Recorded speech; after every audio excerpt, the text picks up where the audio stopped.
Hello, good morning. हा आहे रविवारचा दिवस. रविवारी सुट्टीच्या दिवशी माझं हेच रुटीन असतं. तुळशीला पाणी घालायचं, पाया पडायचं, मग दिवसाची सुरुवात करायची. इथे माझ्या सासूबाईंनी बनवलं होतं गव्हाचं चिक, कारण माझ्या सासऱ्यांना आवडतं. आम्ही नाश्त्यासाठी बनवलं होतं, थोड्याफार कुरड्या पण झाल्या त्याच्या. नंतर सगळ्यांनाच आवडत नाही गव्हाचं चिक, त्यामुळे आम्ही पोहे पण बनवले होते. पोहे बनवले, पोहे खाल्ले आणि इथे माझा नवरा मला पाणी आणून देतो आहे.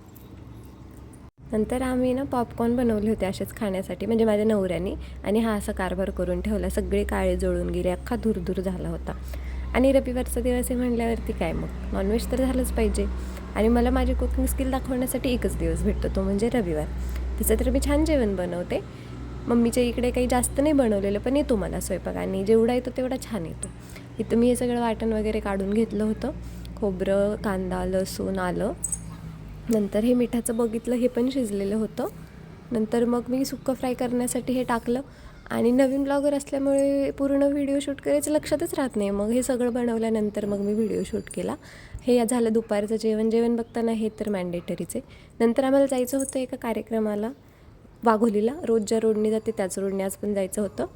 अशा दिसत होतो आम्ही दोघे. नंतर जातच होतो तर डीमार्ट पण होतं, मग आम्ही तिथल्या वाघोलीमधल्या डीमार्टला पण गेलो. जिथं जागरण गोंधळ होतं तिथं हे जेवण होतं. मला खूप आवडतं असल्या टाईपचं जेवण. नंतर जाताना मग आम्ही चौरसियामध्ये गेलो, शिक्रापूरला. ते मॅन्डेटरीचे. तिथून आम्ही मग घेतलं जे पाहिजे होतं ते, आणि मग घरी निघलो.